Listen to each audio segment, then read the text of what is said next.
أنا الدكتورة نسرين ديب بالرئاسة المشتركة لكلية الهندسة الزراعية بجامعة كوباني. كلية الزراعة مفتتح جديد من شهرين تقريبا.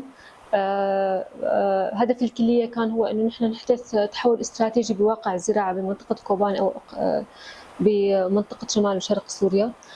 طبعا رؤية وأهداف الكلية بتتركز بثلاث محاور أساسية. المحور الأول هو يعنى بتمكين المرأة. الشغلة الثانية بناء القدرات، والشغلة الرابعة هو التشاركية والعمل الجماعي.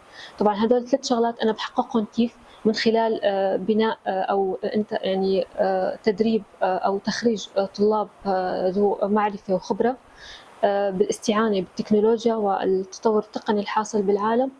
وبنفس الوقت أنا رح أكون على اتصال مع القطاعات اللي تعنى بالزراعة، مثل قطاعة هيئة الزراعة والري، بالتعاون مع ثلاث جهات من خلال إنتاج أفراد مدربين وبحث علمي مع التعاون مع القطاع المعني بالأمر هو قطاع الزراعة. ممكن تعملي خدمة اجتماعية جيدة في قطاع الزراعة. طبعا بتتم عن طريق نهضة معرفية، بناء قدرات مثل ما قلنا، واستخدام التكنولوجيا كتير مهم. بالنسبة لتمكين المرأة،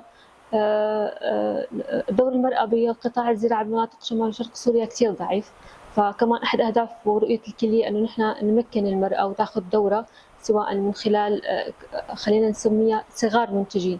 المرأة قادرة تقوم بإنتاج زراعي وتسوق لهذا الإنتاج الزراعي، وتاخذ دورها بشكل جيد سواء بالبحث العلمي أو بالتسويق وغيره.